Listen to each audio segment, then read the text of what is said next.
হাট্টিমা team team, হাঁসগুলো মাঠে পাড়ে ডিম। হাহা, হাট্টিমা টিম টিম, এখন আমি খাবো সেই ডিম। গ্রামের পাশেই গহীন এক জঙ্গল। সেই জঙ্গলের ভেতর সুন্দর এক পুকুর পাড়ে বাস করত এক হাঁস দম্পতি। একে অপরকে তারা ভীষণ ভালোবাসত। সারাদিন একসাথে ঘুরে বেড়াতো, একসাথে খাবার খুঁজত। একজনকে ছাড়া অপরজন যেন একদমই চলতে পারত না। এভাবেই বেশ সুখেই কাটছিল তাদের দিন। এই যে গিন্নি, আজ খাবার আনতে যাবে না? না গো, আজ আমার শরীরটা তেমন ভালো লাগছে না। তুমি না হয় আজ একাই খাবার সংগ্রহ করে আনো। সে কি কথা গিন্নি, তোমার শরীর খারাপ আর তুমি আমাকে এতক্ষণে একবারও বলনি? আরে তেমন কিছু নয়, আমি ঠিক 2-1 বেলার মধ্যেই সুস্থ হয়ে যাব। বাসায় একদমই খাবার নেই, তুমি বরং একটু খাবার খুঁজে নিয়ে এসো। না না, তোমাকে এইভাবে অসুস্থ রেখে আমি কিছুতেই যেতে পারবো না। আগে তুমি সুস্থ হও, তারপরে যাব। হাসার এমন ভালোবাসার কথা শুনে হাসি মিষ্টি সুরে বলল, দেখো, তুমি শুধুই চিন্তা করছো। তুমি এখন গিয়ে আমাদের দুজনের জন্য খাবার নিয়ে এসো। দেখো না, সেই কখন থেকে না খেয়ে আছি, আমার যে বড্ড ক্ষুধে পেয়েছে। তুমি আগে বলবে তো যে তোমার ক্ষুধা পেয়েছে, আমি এক্ষুনি যাচ্ছি। এই বলে হাসা খাবার সংগ্রহে চলে যায়। হাসি জানত যে তার ডিম পাড়ার সময় হয়ে গেছে, তাই শরীরে এমন অস্বস্তি হচ্ছিল। ওদিকে হাসা সারা জঙ্গল তন্ন তন্ন করে খুঁজলেও আজ যেন কোনো খাবারই পাচ্ছে না। এ কি ব্যাপার, এত খোঁজার পরেও আজ কোনো খাবার পাচ্ছি না কেন? ওদিকে আমার বউয়ের শরীরটাও খারাপ, ওকে একা রেখে এলাম, না জানি ঠিক আছে কিনা। যেভাবে হোক অল্প হলেও কিছু খাবার নিয়ে যেতেই হবে। হাসা আবার খুঁজতে শুরু করলো। ওদিকে বাসায় হাসি একটি সুন্দর ডিম পাইল।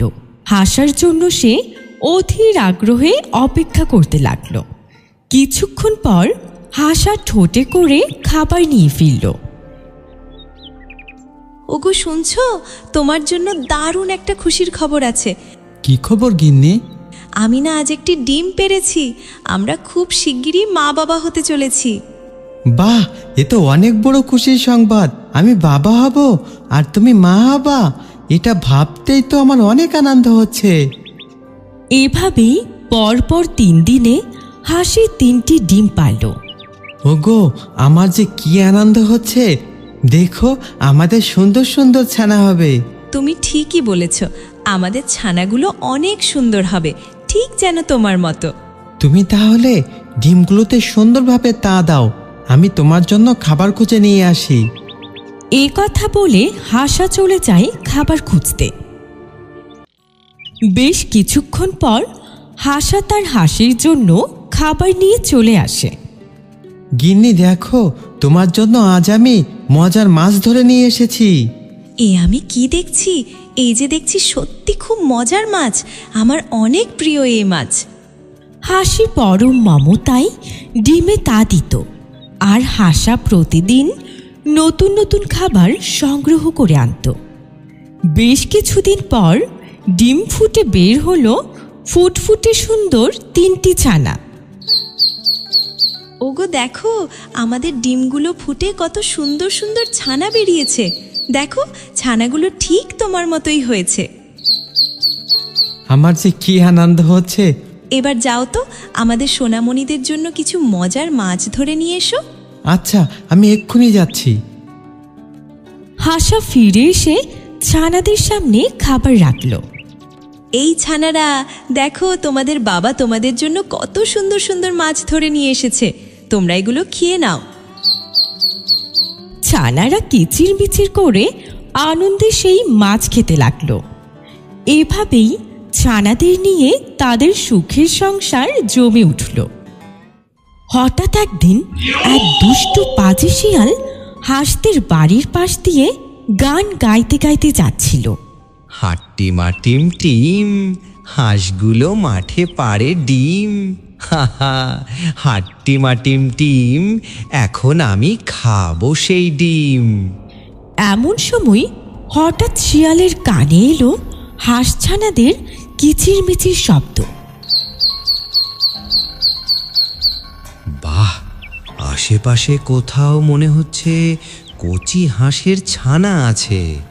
খুঁজে বের করতে পারলে আজকের খাওয়াটা একেবারে জমে ক্ষীর। ঝোপের আড়াল থেকে শিয়ালটি দূর থেকেই হাঁস ও তার ছানাগুলোকে দেখে ফেলল। হাহাহা, এ তো মেঘ না চাইতেই জল, একেবারে কচি কচি ছানা। আজ রাতেই একটা একটা করে খেয়ে মজা লুটবো। ধীরে ধীরে রাত নেমে এলো। ঘন কালো অন্ধকারে ঢেকে গেল চারপাশ। শিয়াল অপেক্ষার প্রহর গুনতে লাগলো। রাত তো অনেক হলো, এতক্ষণে হাঁসগুলো নিশ্চিন্তে ঘুমিয়ে পড়েছে। যাই, ছানাগুলোকে সাবার করে আসি, পেটে যা ছুঁচো দৌড়াচ্ছে।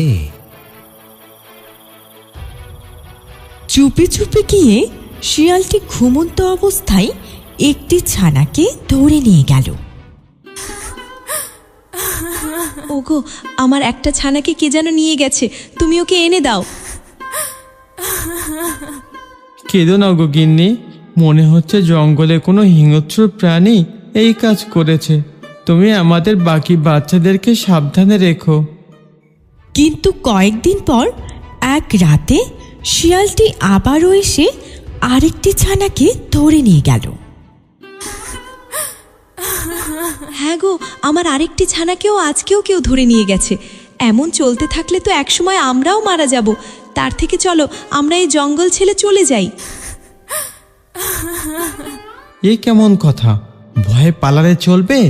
যে আমাদের ছানাদেরকে খেয়েছে তাকে একটা উচিত শিক্ষা দিতে হবে। আমার মাথায় একটা দারুণ বুদ্ধি এসেছে, শোনো। হাসা তার বুদ্ধিটা গিন্নিকে জানালো। তারা পুকুরের ঠিক মাঝখানে জলের উপর একটা ডোবা ডালের উপর নতুন করে বাসা বানালো। আর সেই বাসার চারপাশের জল কচুরিপানা, ঘাস আর লতা পাতা দিয়ে এমনভাবে ঢেকে দিল যেন মনে হয় ওটা শক্ত মাটি।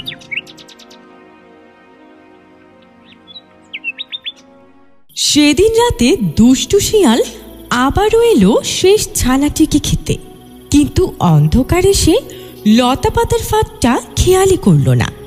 বোকা হাঁস, তোদের ছানা খেলাম, কিছুই করতে পারলি না। আজ এই শেষ ছানাকেও খাবো, তারপর তোদের দুটোর ঘাড় মটকাবো।